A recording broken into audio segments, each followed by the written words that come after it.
I would say the first 5 or 6 years of my career, you could describe me as a CE junkie. I went to lots of continuing education all over the United States and really tried to do everything I could to get better at dentistry, to know more about dentistry, to improve my skills as quickly as possible so that I could be the best dentist I could possibly be. Like I said, I spent a lot of time, a lot of money on education, traveling to places to educate myself and to talk to other dentists that had the same visions and the same goals that I did. I remember something that was really interesting around that time was when I was at a lot of classes, there was essentially two groups of dentists there. One group of dentists was dentists kind of like me who were either right out of school or just, a couple years into their career who were just had that same kind of attitude of like, I gotta learn more, I gotta learn faster, I gotta get better faster, all that kind of stuff. Just really uncomfortable with being a beginner, being new, feeling like you don't know what you're doing sometimes. And then there was a lot of dentists at these groups too that were deep into their career,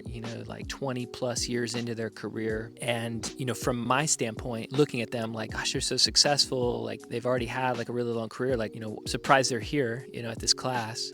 But, and like their kids are older and stuff. I don't know, maybe they're bored or something. But who I never saw at these classes was kind of people who were maybe 10 years deeper into it than me. Not never, but, the majority was either people early in their career or late in their career. Not a lot of mid-career dentists at the courses I would take. And I wondered where they were. And now that I am 16 years into my career, I know where they are.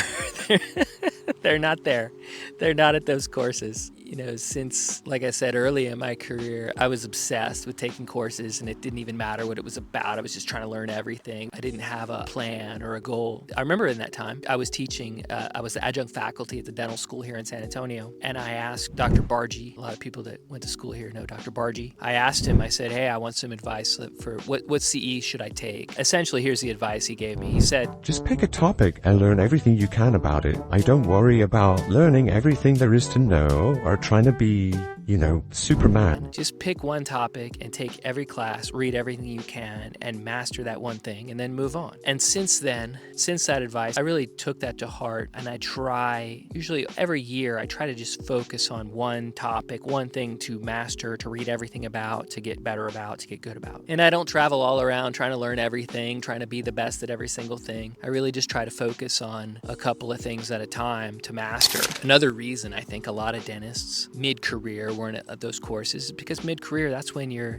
family and your community becomes more of a priority in your life, and that's where I'm at too. My family, my child, my staff, the patients that I'm taking care of. My goal right now is to be present for all of them. I need to be present, like actually physically here a lot to give those people everything that I have to give to them. And I can't do that if I'm traveling all around or trying to learn a million things at once.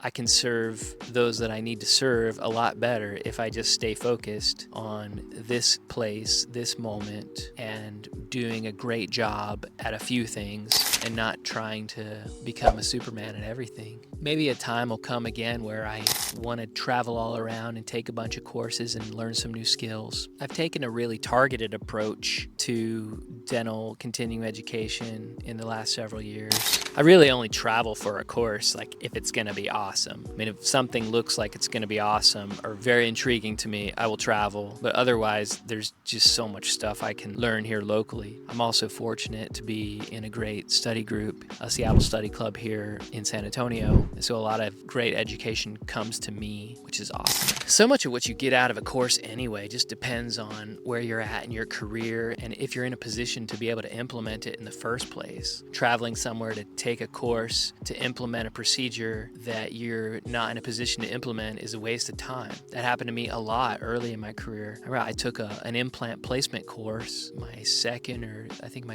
third year out of school, and I didn't even own my own practice at that time. And while other people that were there were implementing what they were learning during the course, because it was a 10-session course over the time span of almost a year, a lot of doctors that were taking the class were implementing what they were learning each time and coming back, and the lectures were building on each other, the hands-on courses were building on each other, and I had signed up for it, and I was in no position to buy any of the equipment or do anything. As a matter of fact, when I started the course, I was seeing adults, and when I finished the course, I was seeing in practices that were only seeing pediatric patients. I don't consider it a waste of time or money. At the time I did, but now I look back on it, it taught me a valuable lesson about how to use my time and resources to be effective. I remember when I was in dental school, one of our professors, Dr. Antonson, he would give a lecture in our restorative, I think it was a restorative class, and he would get up there and talk about how to handle situations and how to think about situations with patients. And we'd all be sitting there,